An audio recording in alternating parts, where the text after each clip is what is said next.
Samajwadi party के नेता, मुख्य सचेतक, लोक लेखा समिति के सदस्य व सांसद माननीय धर्मेंद्र यादव ने आज संसद में कृषि और किसान कल्याण मंत्रालय के बजट 2025-26 के दौरान सरकार के सामने किसानों की समस्याएं और स्वामीनाथन आयोग की सिफारिशों को लागू न करने पर सरकार को घेरा। देखिए रिपोर्ट। 2014 के संकल्प पत्र में कहा गया कि स्वामीनाथन जी की सिफारिश के अनुरूप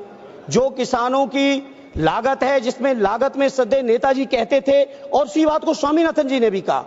किसान की अपनी मेहनत, अपने परिवार की मेहनत, उनके जो पशुओं की मेहनत, खेती की जो वैल्यू है उस वैल्यू का जो मार्केट में ब्याज होना चाहिए, सारी की सारी चीजों को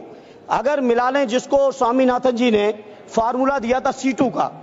C2 प्लस 50% माने लागत का 1.5 गुना समर्थन मूल्य। 14 का वादा है आपके चुनावी घोषणा पत्र का मंत्री जी,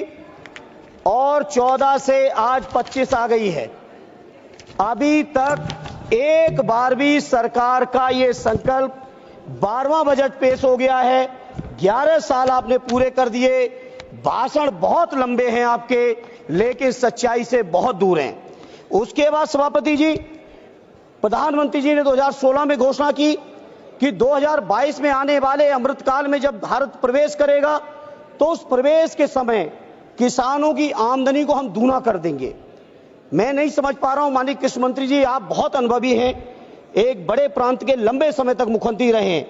जहां किसानों की इस्तेमाल की सारी चीजों का मूल्य आपने बढ़ा दिया।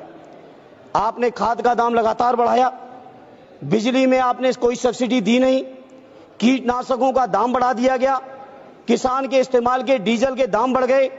ट्रैक्टर, थ्रेसर से लेके जितने भी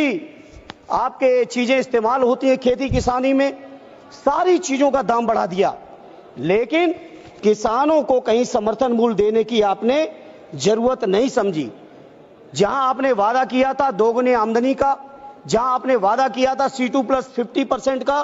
आज मैं बड़ी जिम्मेदारी से सभापति जी कहता हूं,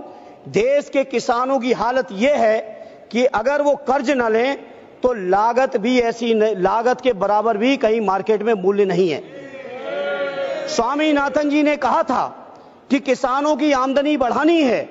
तो 43,000 मंडियों की देश में जरूरत है, लेकिन उन मंडियों की अभी देश के अंदर केवल स्थिति है 7,000 की।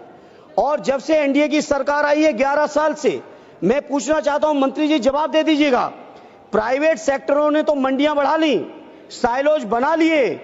प्राइवेट खरीदारी का इंतजाम तो है, लेकिन कहीं भी सरकारी मंडियां आपने बढ़ाने का काम किया हो तो उसका डेटा दे देना। उत्तर प्रदेश के अंदर आदरणीय अखिलेश यादव जी ने मुख्यमंत्री रहते हुए विशेषकर बुंदेलखंड से लेकर उत्तर प्रदेश के विभिन्न इलाकों में